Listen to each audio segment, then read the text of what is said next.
তো পিএম কিষাণৰ ফালৰ পৰা এটা ডাঙৰ খবৰ আহিছে যে যোনখিনি মানুহে পিএম কিষাণৰ ফালৰ পৰা টকা পাবলগীয়া আছে সেই টকা পাবলগীয়া থকা মানুহে কিন্তু পিএম কিষাণৰ ফালৰ পৰা টকা নাপায় আৰু যোনবিলাক মানুহে এনেই ফিলআপ কৰি থৈ দিছে ধনী ধনী মানুহ সেইবিলাক মানুহে কিন্তু পিএম কিষাণৰ ফালৰ পৰা মানে এনেই টকা পাই আছে তো কোনবিলাক মানুহে টকা পাই আছে আৰু আপুনি কিয় পোৱা নাই এই টকাখিনি তো সকলোখিনি কথা ডিসকাস কৰিম যদি আপোনালোকৰ যোগ্যতা আছে নিশ্চয় আপোনালোকে টকাখিনি পাব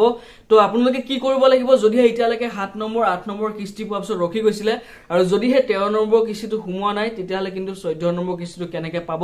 সকলোখিনি কথা ডিসকাস কৰিম আৰু লগতে 14 নম্বৰ কিস্তিটো কোন তাৰিখে হুমাব সেইখিনি কথা কম লগতে ভিডিওটো প্ৰথমৰ পৰা হেকলে চাও বুলি আশা কৰিলো যদি আপোনালোকে মোৰ চেনেল প্ৰথমবাৰ ভিজিট কৰিছে এটা লাইক কৰি এটা কমেন্ট কৰি লগতে চেনেলটো প্লিজ সাবস্ক্ৰাইব কৰি থৈ যাব তো আহক তেতিয়াহলে আৰম্ভ কৰো আজিৰ ভিডিও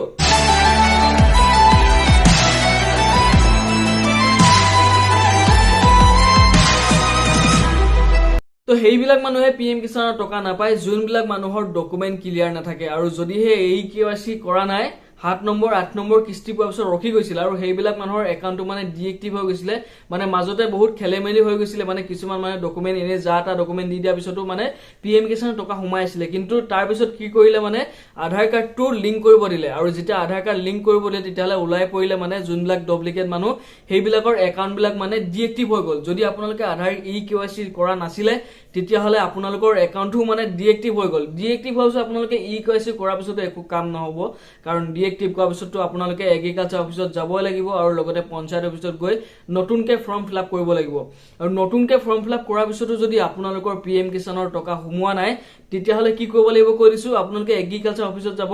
তাত গৈ নতুনকে এখন ফৰ্ম লব তাৰ পিছত ফিলআপ কৰিব লাগিব কাৰণ পঞ্চায়তত হয়তো এইটো সুবিধা নাথাকিব পাৰে গতিকে এগ্ৰিকালচাৰ অফিচত এবাৰ ভিজিট কৰিব আৰু লগতে এতিয়া কৈ দিছো যে আপোনালোকৰ পইচাটো কিয় হুমুৱা নাই কাৰণ আপোনালোকৰ আধাৰ কাৰ্ডটো বেংকৰ লগত লিংক নাই কাৰণ চৰকাৰৰ ফালৰ পৰা যিকোনো পইচা পাবলৈ হলে আপোনালোকৰ আধাৰ কাৰ্ডটো কিন্তু বেংকত লিংক থাকিব লাগিব অকল পিএম কিষাণৰ টকা বুলিয়ে নহয় অৰুণোদয় আঁচনিৰ টকা স্কলাৰশ্বিপৰ টকা আৰু যদি ডাকঘৰ একাউণ্ট নাই তেতিয়াহলে ডাকঘৰ একাউণ্টটো খুলি লব তো ঠিক আছে মানে জনধন আঁচনিৰ যোনটো একাউণ্ট হয় ডাকঘৰ একাউণ্ট সেই একাউণ্টটো খুলিব লাগিব কাৰণ এতিয়া সকলোৱে খুলিব পাৰিব হেতু একাউণ্ট গতিকে হেতু একাউণ্টতে এতিয়া পিএম কিষাণৰ টকা অৰুণোদয় আঁচনিৰ টকা যিকোনো স্কলাৰশ্বিপৰ টকা হেতু একাউণ্টত দিব বুলি কৈছে গতিকে আপোনালোকে যদি খোলা নাই খুলি লব আৰু যদিহে আপোনালোকৰ বেংকত যদি নামটো ভুল আছে তো বেংকত যদি নামটো মানে টাইটেলটো ভুল আছে বা আপোনালোকৰ মিডল নেম ভুল আছে কিবা কিবি যদি ভুল আছে আৰু যদিহে আধাৰ কাৰ্ডৰ লগত মিলা নাই আৰু আধাৰ কাৰ্ড পান কাৰ্ড লিংক নাই মানে সব ক্লিয়াৰ থাকিব লাগিব আৰু কেৱাইসি কৰিব লাগিব তেতিয়াহে আপোনালোকে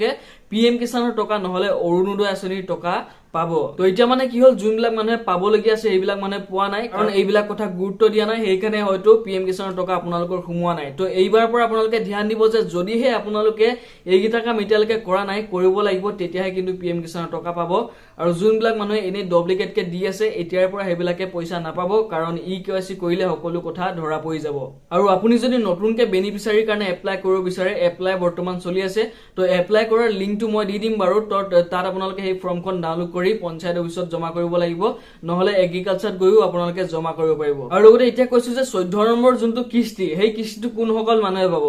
যোনসকল মানুহৰ কেৱাইসি কৰিছিলে সেই সকল মানুহে পাব আৰু লগতে যোনবিলাক মানুহে 13 নম্বৰ কিস্তি নাপালে কিন্তু কেৱাইসিৰ 13 নম্বৰ কিস্তি পোৱাৰ পিছত যদি কৰিছে তেতিয়ালে কিন্তু আপোনালোকে এবাৰ 4000 টকা পাব 14 নম্বৰ কিস্তিত আৰু হেই সকল মানুহে পাব যোনবিলাক মানুহৰ 13 নম্বৰ কিস্তিটো নুহুমালে আৰু হেই সকল মানুহে 4000 কে টকা 14 নম্বৰ কিস্তিত পাই যাব তো আপোনালোকৰ বাৰু হুমালে নে নাই হুমা এটা কমেন্ট কৰিব যদিহে নাই হুমা তেতিয়ালে এটা খুবেই ভাল খবৰ কাৰণ 14 নম্বৰ কিস্তিত একেলগতে 4000 কে টকা হুমাই যাব যদিহে আপোনালোকে কেৱাইসি কৰিলে আৰু এতিয়া কৈছো আপোনালোকৰ যে 14 নম্বৰ কিস্তিটো কোন তাৰিখে হুমাব তো মে পৰা জুন জুলাই ভিতৰত আপোনালোকৰ 14 নম্বৰ কিস্তিটো হুমাই যাব বাৰু আপডেট পাই থাকিব যদিহে মোৰ চেনেলটো সাবস্ক্ৰাইব কৰি থোৱা কাৰণ মই আপোনালোকৰ বাবে এনেকুৱা ধৰণৰ ইন্টাৰেষ্টিংৰ লগতে জানিবলগীয়া বহুত কথা লৈ আনো অকল পিএম কিষাণ বুলিয়ে নহয় কিছুমান জানিবলগীয়া কথাৰ লগতে বহুত খবৰ লৈ আনো যদি মোৰ এটো ভিডিও চাই ভাল লাগিলে তেতিয়াহলে এটা কমেন্ট কৰিব লগতে লাইক শেয়াৰ আৰু সাবস্ক্ৰাইব কৰিবলৈ ভুলটো নাপাহৰিব তো লগ পাম আকৌ পুনৰ এটা নতুন ভিডিও এটা আজিলৈ জয় হিন্দ জয় ভাৰত